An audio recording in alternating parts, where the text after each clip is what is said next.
before we get into the questions, before we get into the questions, I wonder, did you want to summarise kind of the Vitazdance backstory, how we actually came about in the past? Yeah, okay. What happened was we both kind of left our bands around the same time. Yeah.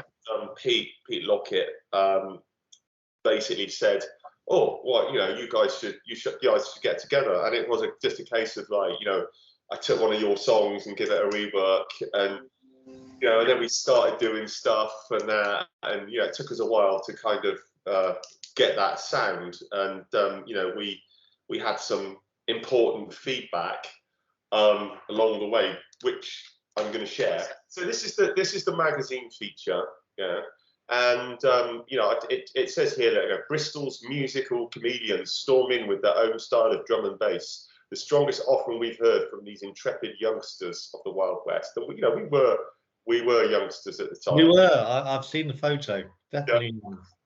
And you know, it goes on to say that we were obviously influenced by Massive Attack, Portishead, etc. And it starts off by saying that the production immediately strikes you as being near professional. It then goes on to say, track 2, Another Place, is my favourite tune of all.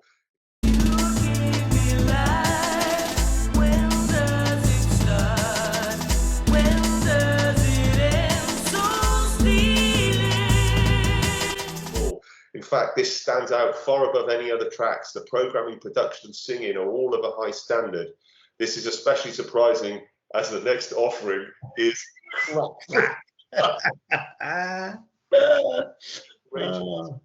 pop. It then goes on to, it just concludes by saying, Mike and Barry of Vitazdance should sit down and compare Another Place with Love Me Now and decide which direction they want to go in. And we did, didn't we? We did. You know, that actually was the catalyst, wasn't it? So yeah, we actually put this album out at the time, didn't we? Yeah, we did. We did. We had, well, you had a meeting with China Records in London, didn't you? Yep. And tell me what happened. What happened on the back of that meeting? We gave up. We gave up. Like, oh, do you know? Yeah, I think the irony is, you know, what happened after that was certainly from my point of view, I became a product of convention, mate.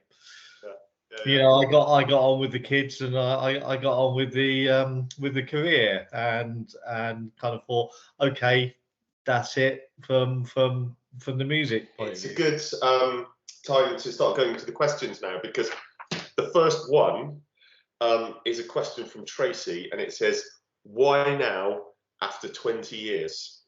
We started talking, didn't we, basically? Yeah.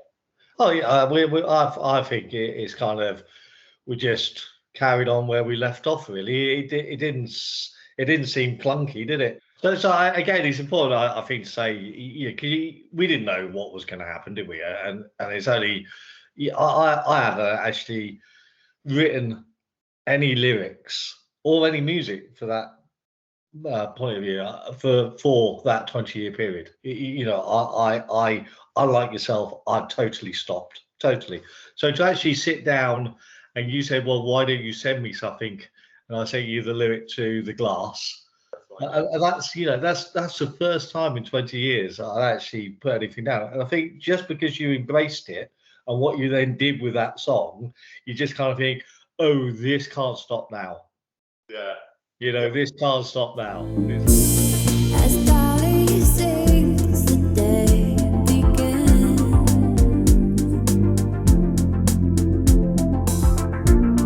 As Dolly sings, the day begins. Wow. This is too bloody good to stop now. The next question, which is from Heather, and that is, what inspires your music? Well, you say from a musical point of view. What I find inspiring is when I discover new chord sequences and new synth sounds, and I think, right, yeah, I'm going to incorporate that into a song. You know, that's what inspires me.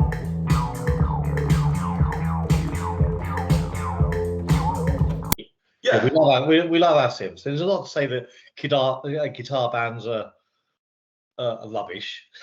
Because they're not. There's a lot of good ones out there, but we do like the sounds, don't we? And the depth of sounds. Don't get me wrong, guitars are good. I like guitars in the music, and there is guitars on the album.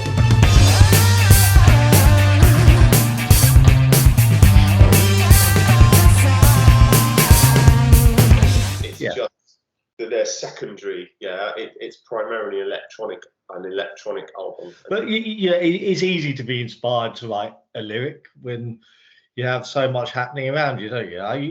Lyrics are storytelling.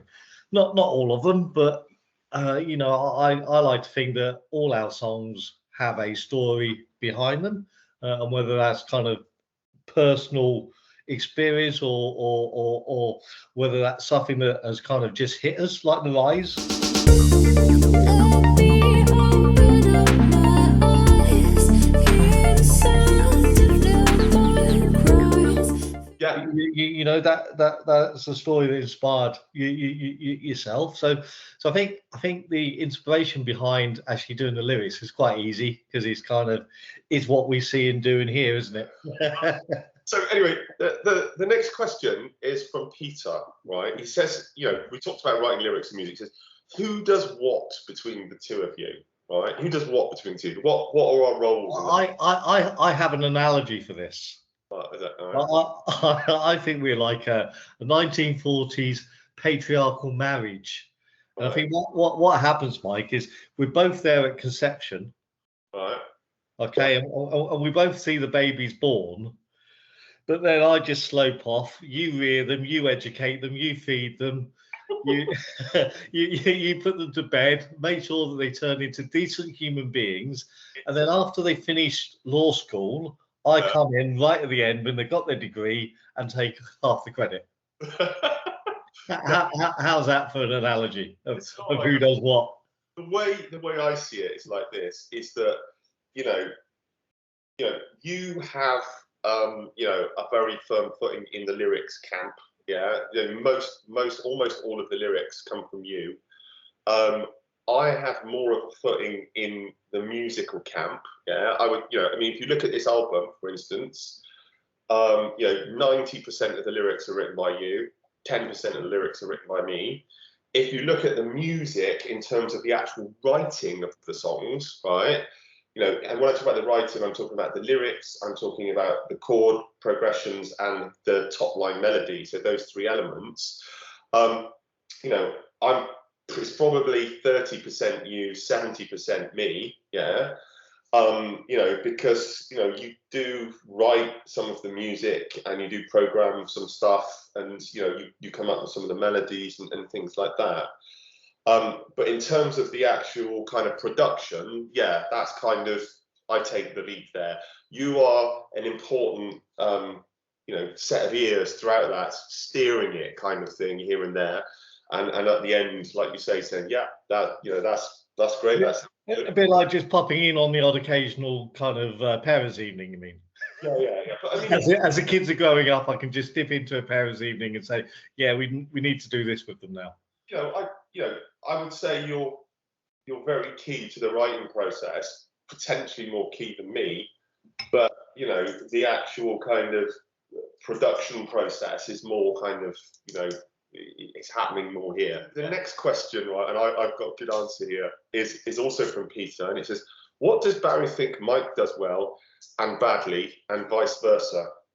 You do the vice versa first. Well, I'll do the vice versa first. Right? What I think Barry writes lyrics very well. He seems to be able to write them very quickly, very easily, something that I kind of struggle with. And also, what I think about Barry's lyrics is they're not all like this, but a lot of them have these kind of multiple layers of complexity, like a story behind a story, in so much as you listen to it and you'll think, oh yeah, that's a song about, a nice day out at the beach.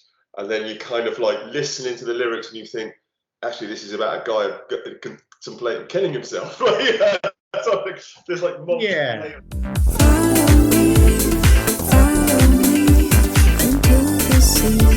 into the sea. Follow me.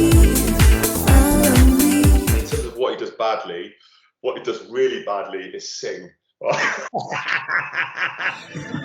seen millions, and I know it's the ends. I've seen millions.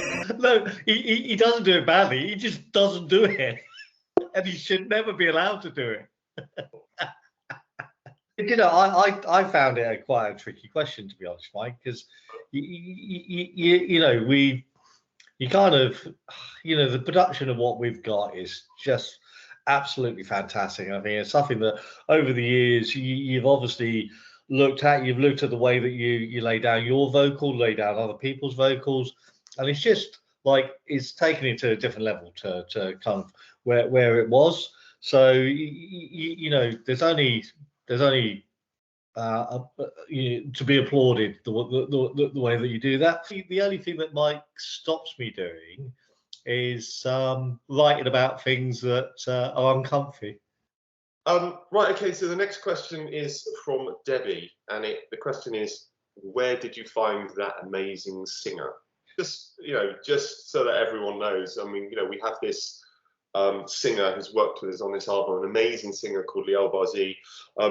She was actually on X Factor in Israel. She lives in Tel Aviv. And I found her on the internet. Literally, how I found her was I just went to Google one day and I typed in something like, you know, female session singer with own studio. You know, by that time our songs were fairly well evolved, and you know, she agreed to do some stuff with us. I think our vision initially was to have different vocalists, wasn't it? She did just so well in the first songs that it was like, well, why are we bothering looking elsewhere? Let's just finish the album with her voice. And she never had to rework anything. Everything was done on the first attempt. You know? Yeah. Okay, so the next question is from Julie, and I will read this. It says this. It says, I would love to hear more about how it was collaborating in lockdown life and both being in different cities. What worked? What were the challenges? And how does it compare to the last album you made? It's a lot in that, isn't there? Well, it wouldn't have been possible for us to work like this in the old days, would it? No, not at all. We kind of had to be in a room together, didn't we? Whereas modern technology now, I think kind of lockdown helped us do that, really, because we had a little bit more time to kind of play on things and kind of, you know, do some live sessions, which was fantastic. First time around, you know, we were working with an 8-track tape recorder. Yeah, it was nice though. It was a thing of beauty, Mike. Yeah. Initially in your attic room, your house you used to have in St George, and I don't know if you remember, but I used to come over every Saturday, and we used to do like 10 to like a day every Saturday, 10 until 4. Yeah. It's just like, what were the challenges? I don't think there was that many challenges, really, to be honest. If anything, it helped the album move on probably a little bit quicker than it would have done. Yeah. So the next question is 2 questions, really. Another from Peter, and also one from Tracy. And that is, what are your favourite tracks and why? Yeah, that's from Peter. And also from Tracy, which of the tracks do you each identify yourself with? So no, it's really hard. I think I've said it to you in the past. It's like I have favourite bits to all the tracks. You know, I just think the middle eighth in The Boy is, and I think the reason I love it, I think the music goes kind of down quite darker, and I think you chucked it back at me saying we need the middle eighth, and I just came up with that Monday, Tuesday, Wednesday, Thursday, Friday little lyric, and whilst walking the dog, I think, and I listened back to that lyric thinking, actually that's bloody good. Mondays in pain, Tuesdays the same, Wednesdays no change, Thursdays the same, and it's Friday. I guess my favourite, if I picked one, I would say The Man. I recognize the face in the picture. It's a man I used to know. He seems much older now, with less youthful glow. I got 2 favourites, and it's taken me a while to kind of get there, right? And I got 2 favourites. My favourites are The Rise and The Man. I think The Rise, because I think it's one of the best mixed and best produced tracks that we've got. Another chance to change the end, change the pictures I might send. All I hear is rise. Another day we'll say goodbye. And The Man, because it not only sounds good, but it's a very deep record. Yeah. I recognize the face in the picture. It's a man I used to know. He seems much older now, with less youthful glow. And I would say that I identify myself within that, even though I didn't write the lyrics. And even, especially since we've changed the tense of it to I agree.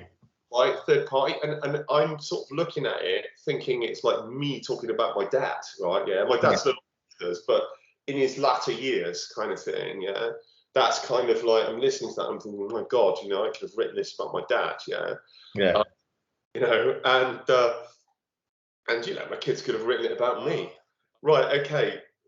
So obviously we are here to talk about our new album, Blue Skies and Flies, out on December the 1st, globally, digitally on Amazon, Google, Apple, Spotify, etc., etc. There's also a CD that you can purchase if you're so inclined from our Facebook page. There's a little button there, and you can click on there, and it'll take you through to a link where you can order that CD. You can actually order it already, prior to. Really reasonable too, Mike. Don't underplay this. Very reasonable. $99 with free shipping, and but that's just to the UK at the moment. But as I say, it's available globally, so it needn't cost you any money. If you pay an Apple subscription or a Spotify Premium subscription or an Apple Music subscription or an Amazon Music subscription, you can get it digitally. But obviously, we'd love it if people wanted to buy the CD. And there is a question here submitted to us. I think this came from Tracy, and it's, where did the album name come from? No matter how you can get yourself into a really good place and feel tranquil, there will always be something that annoys you. So that's where it came from. So those moments where you're there just lapping up the lovely blue sky, and the next minute you got flies all around you just buzzing and annoying you. And I thought, what a great kind of metaphor for life that is. And just want to wrap up the last question. This is from Tracy again. What next for Vitazdance? Well, I think we should give it a break for 20 years, mate. I kind of. Yeah. Haven't we? We've already really started to develop more songs, haven't we? So I think after this, it's back down to it and album number 3, isn't it? Well, yeah. One question I would ask is, do you think we'll do a Vitazdance live show at some point? Oh, it's inevitable, isn't it? It's just inevitable. It has to. I'd love to do it. I'd absolutely love to do it. I mean, it's quite complicated because, the singers that we use, singer we have been using lives in Israel. That's never going to work. So we need to find someone locally for the purpose of that. And, obviously you're quite a way away. I think we can make it happen. Yeah, no, we will make it happen. I think we can make it happen. And I'd like to make it happen. But, I definitely think we'll carry on writing. I don't know when the next album's going to materialise, but I'm sure it will at some point. Hopefully it'll be less than 20 years. No, it will. It will, for definite. We've got a lot more to say.